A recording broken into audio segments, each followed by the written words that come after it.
berkata pada apa? Kita dengan alam tidak bermusuhan.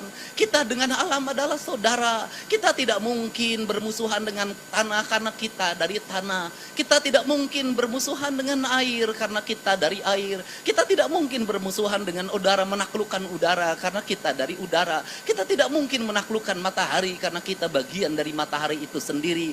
Maka dia adalah persenyawaan. Seluruh persenyawaan itu masuklah nilai yang namanya ruh.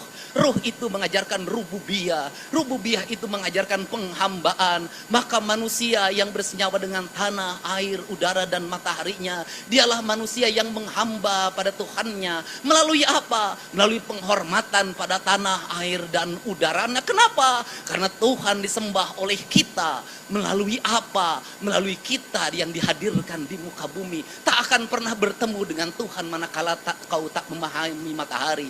Kau tidak akan pernah bertemu dengan Tuhan manakala kau tidak memahami air.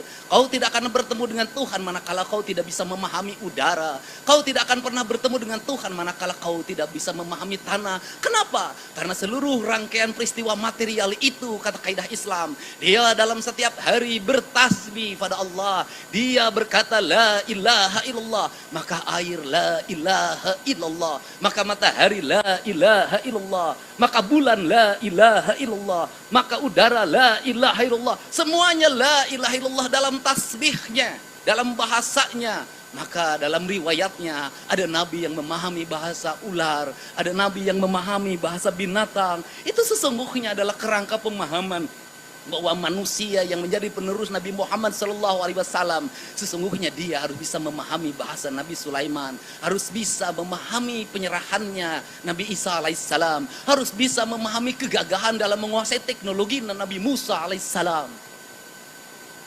Maka seluruhnya diwujudkan dalam nama Nabi Muhammad SAW.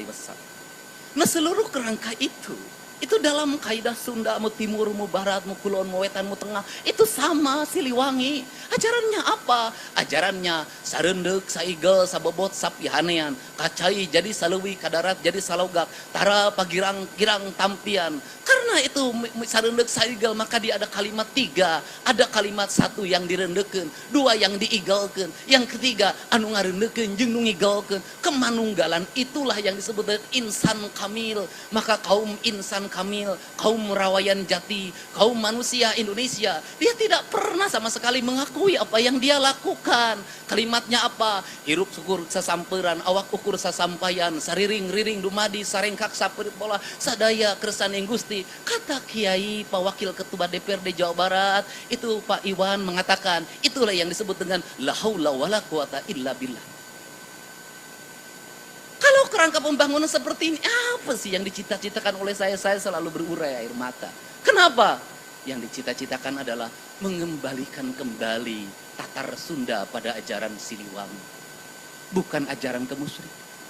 Mengembalikan kembali tatar Sunda pada ajaran titah penciptaannya. Bahwa dia adalah segenggam tanah yang tercipta saat Allah sedang tersenyum. Maka mengembalikan kembali pada ekosistem. Dalam pembangunan modern, mengembalikan tanah Sunda pada go green.